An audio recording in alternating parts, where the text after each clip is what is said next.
Dayflix Produções apresenta Paternidade de Deus.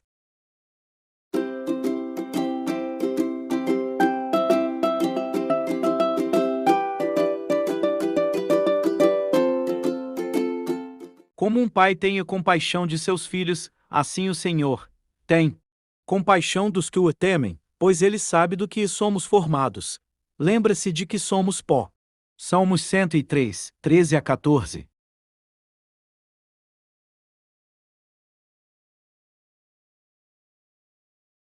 Para entender tudo sobre a paternidade de Deus, vamos voltar lá em Gênesis 1. Em Gênesis 1:3 lemos Deus falando: haja luz. O que era essa luz? Sol? Lua? Não. Os versículos 14 e 15 nos confirmam isto quando dizem: então Deus disse: que haja luzes no céu para separarem o dia da noite e para marcarem os dias, os anos e as estações. Essas luzes brilharão no céu para iluminar a terra. Muitas vezes, achamos que isto seria sobre uma luz diferente da que realmente é. Esta luz é o próprio Jesus. O que aprendemos com isto? Deus não tem um plano B. Jesus não veio consertar algo que Deus planejou e não deu certo. Jesus é o próprio haja luz. Por isto, desde Gênesis 1, a paternidade de Deus está exposta. Pois é o que viria a se tornar o primogênito, o primeiro de muitos filhos, participando da criação do Pai. Lembre disto. Você foi planejado. Deus te amou tanto que deu seu Filho por você, para que você tenha esse amor e vida eterna. Então Deus disse: que haja luz. E a luz começou a existir. Deus viu que a luz era boa e a separou da escuridão. Deus pôs na luz o nome de dia, e na escuridão pôs o nome de noite. A noite passou e veio a manhã. Esse foi o primeiro dia. Então Deus disse: que haja no meio da água uma divisão para separá-la em duas partes. E assim aconteceu. Deus fez uma divisão que separou a água em duas partes. Uma parte ficou do lado de baixo da divisão e a outra parte ficou do lado de cima. Nessa divisão Deus pôs o nome de céu. A noite passou e veio a manhã. Esse foi o segundo dia. Aí Deus disse: que a água que está debaixo do céu se ajunte num só lugar, a fim de que apareça a terra seca. E assim aconteceu. Deus pôs na parte seca o nome de terra, e nas águas que se haviam ajuntado, ele pôs o nome de mares. E Deus viu que o que havia feito era bom. Em seguida ele disse: que a terra produza todo tipo de vegetais, isto é, plantas que deem sementes e árvores que deem frutas. E assim aconteceu. A terra produziu todo tipo de vegetais, plantas que dão sementes e árvores que dão frutas. E Deus viu que o que havia feito era bom. A noite passou e veio a manhã. Esse foi o terceiro dia. Então Deus disse: que haja luzes no céu para separarem o dia da noite e para marcarem os dias, os anos e as estações. Essas luzes brilharão no céu para iluminar a terra. E assim aconteceu. Porque Deus amou o mundo tanto que deu o seu único Filho, para que todo aquele que nele crer não morra, mas tenha a vida eterna. Porém, quando Deus enviou ao mundo o seu primeiro Filho, ele disse: que todos os anjos de Deus o adorem.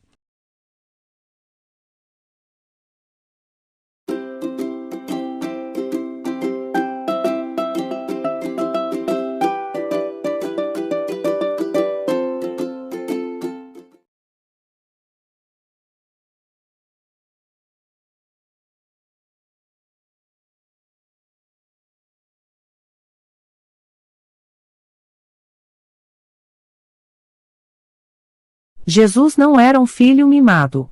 Já parou para pensar quantos filhos apresentariam a mesma postura de Jesus? Deus deu seu filho para morrer. E Jesus obedeceu. Jesus obedeceu porque sabia que os planos de Deus eram maiores e melhores. E você? Também acredita nisto? Anote isso. Obediência é uma característica que filhos mimados não possuem com facilidade. Nós, muitas vezes, entendemos errado a real obediência. Obedecer é fazer, mesmo que o seu eu diga que não. Obedecer não é mudar de ideia. Obedeça, mesmo que não queira fazê-lo. Quando Jesus está no Getsêmani, ele ora: Pai, se possível, afasta de mim este cálice.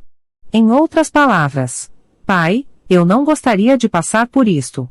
Mas o mais impressionante não está nesta frase, e sim, na frase que vem logo após: mas que seja feita a tua vontade. Esta é a real obediência. Não seja um filho mimado. Deixe Deus ser pai na sua vida. Porque Deus amou o mundo tanto que deu o seu único Filho, para que todo aquele que nele crer não morra, mas tenha a vida eterna. Ele foi um pouco mais adiante, ajoelhou-se, encostou o rosto no chão e orou: Meu Pai, se é possível, afasta de mim este cálice de sofrimento. Porém que não seja feito o que eu quero, mas o que tu queres.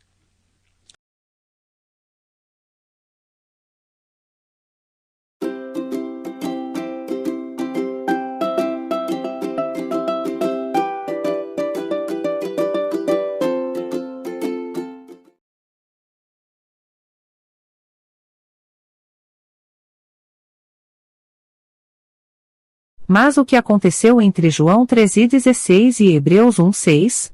Jesus então obedece ao Pai. Se entrega. É ferido, machucado, e morto numa cruz.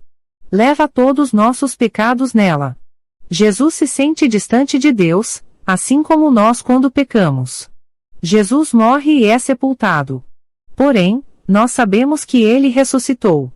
Mas, vamos ver que após a ressurreição de Jesus, ele diz que subiria para o Pai, João 20,17. Jesus sobe e é recebido como Filho de Deus, mas em um corpo de homem, Salmos 24,7 a 10.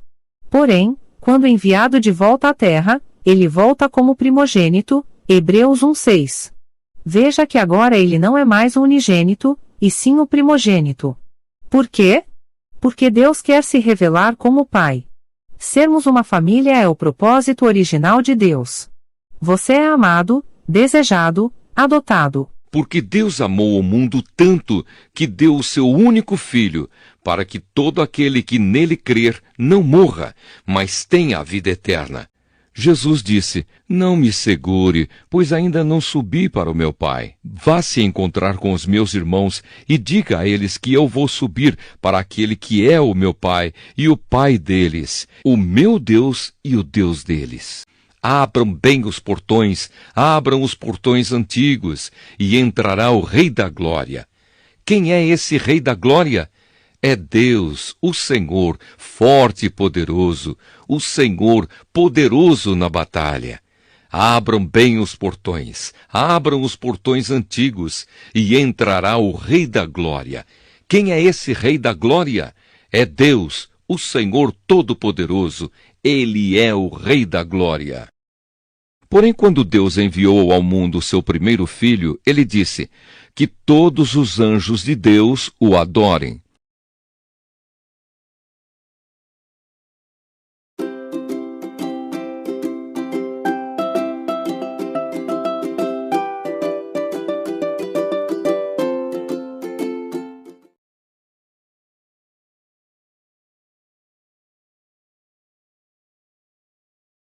Deus quer se relacionar com você.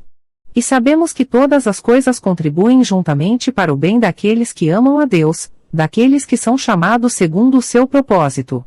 Porque os que dantes conheceu também os predestinou para serem conformes à imagem de seu Filho, a fim de que ele seja o primogênito entre muitos irmãos. Romanos 8, 2.28,29. A expressão segundo o seu propósito deixa claro que fazer Jesus o seu irmão mais velho é o propósito original de Deus. Se não fosse assim, Deus não nos ensinaria a orar assim: Pai nosso, que estás nos céus. Santificado seja o teu nome. Pai nosso igual meu Pai é o seu Pai. Nosso Pai é o Pai de Jesus. Que privilégio, não? Nestas horas, costumo citar uma frase citada no filme Homem-Aranha pelo tio Ben: com grandes poderes, vem grandes responsabilidades. Ser filho de Deus é um privilégio incrível. Mas também é uma grande responsabilidade. Pois sabemos que todas as coisas trabalham juntas para o bem daqueles que amam a Deus, daqueles a quem Ele chamou de acordo com o seu plano. Porque aqueles que já tinham sido escolhidos por Deus, Ele também separou a fim de se tornarem parecidos com o seu Filho. Ele fez isso para que o Filho fosse o primeiro entre muitos irmãos. Não sejam como eles, pois antes de vocês pedirem, o Pai de vocês já sabe o que vocês precisam. Portanto, orem assim: Pai nosso que estás no céu, que todos reconheçam que o teu nome é santo.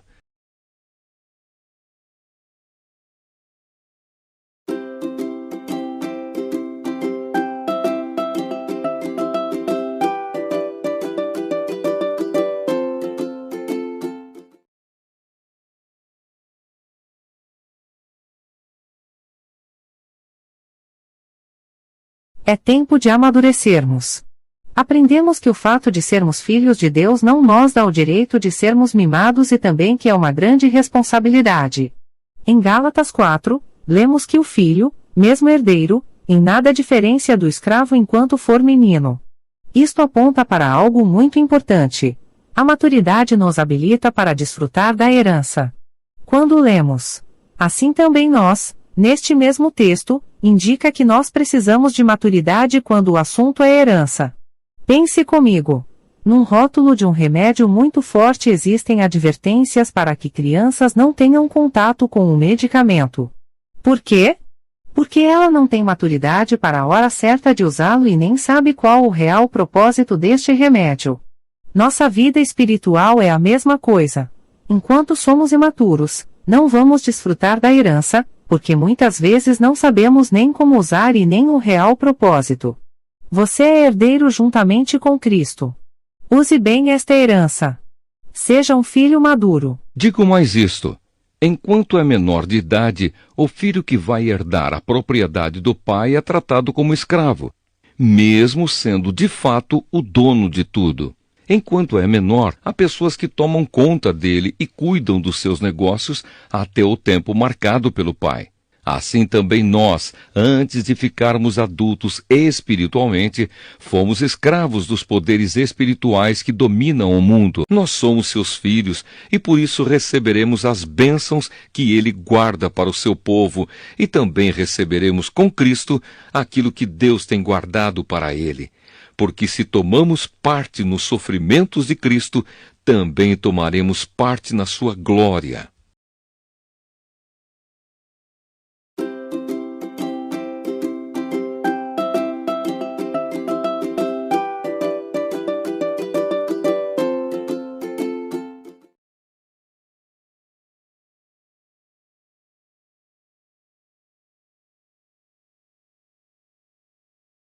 Por que precisamos entender mais sobre a herança de filhos? Gostaria de te responder isto contando sobre a teologia do cabrito. Já ouviu falar sobre a teologia do cabrito? Em Lucas 15, 11 a 32 lemos sobre o filho pródigo.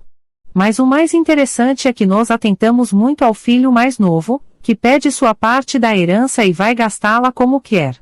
Mas já parou para pensar no irmão mais velho? Nós sabemos que o irmão mais novo volta, após gastar todo o dinheiro de forma equivocada e o pai o aceita de volta. Então o filho mais velho vê que o pai preparou uma festa para a volta do seu filho e fica muito irritado. Quando o pai o questiona, o filho mais velho diz: "Nunca me deu nenhum cabrito, mesmo te servindo todos estes anos." E o pai então diz: "Mas filho, tudo o que é meu, é seu." Teologia do cabrito. Não entendemos a herança, não conhecemos, e ainda estamos reclamando de que Deus não nos deu nada, mesmo tendo tudo. Entendendo a herança, você pode fazer churrasco todos os dias, espiritualmente falando. Amém? E Jesus disse ainda: um homem tinha 2 filhos. Certo dia o mais moço disse ao pai: "Pai, quero que o senhor me dê agora a minha parte da herança." E o pai repartiu os bens entre os 2. Poucos dias depois, o filho mais moço ajuntou tudo o que era seu e partiu para um país que ficava muito longe. Ali viveu uma vida cheia de pecado e desperdiçou tudo o que tinha. O rapaz já havia gastado tudo quando houve uma grande fome naquele país, e ele começou a passar necessidade. Então procurou um dos moradores daquela terra e pediu ajuda. Este o mandou para a sua fazenda a fim de tratar dos porcos. Ali, com fome, ele tinha vontade de comer o que os porcos comiam, mas ninguém lhe dava nada. Caindo em si, ele pensou: quantos trabalhadores do meu pai têm comida de sobra e eu estou aqui morrendo de fome? Vou voltar para a casa do meu pai e dizer: pai, pequei contra Deus e contra o Senhor e não mereço mais ser chamado de seu filho. Me aceite como um dos seus trabalhadores. Então saiu dali e voltou para a casa do pai. Quando o rapaz ainda estava longe de casa, o pai o avistou e, com muita pena do filho, correu e o abraçou e beijou. E o filho disse: pai, pequei contra Deus e contra o Senhor e não mereço mais ser chamado de seu filho. Mas o pai ordenou aos empregados: depressa, tragam a melhor roupa e vistam nele.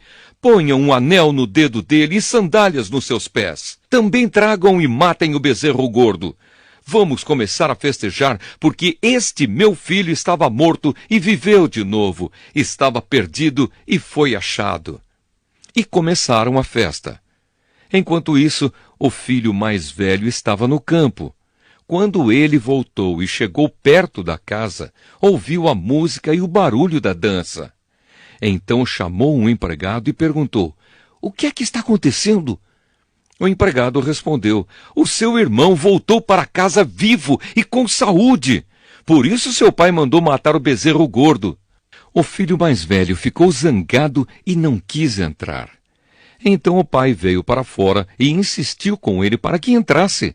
Mas ele respondeu: faz tantos anos que trabalho como um escravo para o Senhor e nunca desobedeci a uma ordem sua. Mesmo assim, o Senhor nunca me deu nem ao menos um cabrito para eu fazer uma festa com os meus amigos. Porém, esse seu filho desperdiçou tudo o que era do Senhor, gastando dinheiro com prostitutas, e agora ele volta e o Senhor manda matar o bezerro gordo. Então o pai respondeu: meu filho, você está sempre comigo e tudo que é meu é seu. Mas era preciso fazer esta festa para mostrar a nossa alegria, pois este seu irmão estava morto e viveu de novo. Estava perdido e foi achado.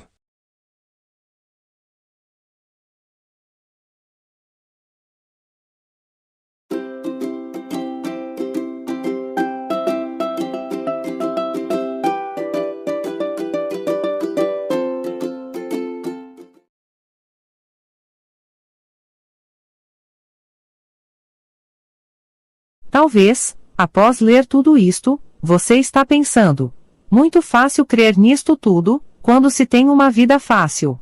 Lucas, você não sabe o que eu passei na vida. Gostaria de te contar como a paternidade de Deus alcançou minha vida. Em 2009, quando eu tinha apenas 15 anos, minha mãe descobriu uma doença terrível.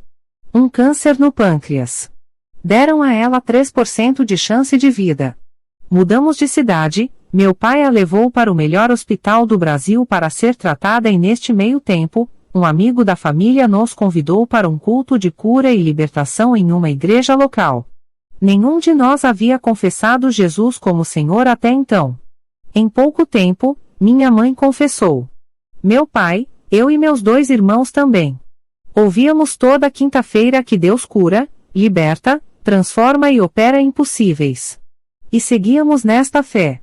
Passados 10 meses, nossa mãe então faleceu. Foi um susto enorme, porque a fé de que ela seria curada era o que nos sustentava de pé. Nossa Lucas, por que está contando isso? Porque durante muitos anos questionei a Deus sobre seu amor e sua paternidade. Me via triste, solitário, abandonado e sem propósito. Tive todo tipo de crises existenciais e emocionais possíveis. Até que um dia eu perguntei para Deus: Deus, se você realmente é tudo o que me disseram, eu quero viver para você, mas antes. Por que você levou a minha mãe? E então, ele me disse: você enxerga de uma forma diferente da que eu enxergo. Mude a sua lente. Eu fiquei transtornado e em silêncio. E então ele me disse: filho, onde você vê dor, eu vejo salvação. Esta doença não foi para a morte. Esta doença trouxe vida para ela, para você, para o Robson, para o Victor e para o Nick. Toda a sua casa. Você me entende, querido?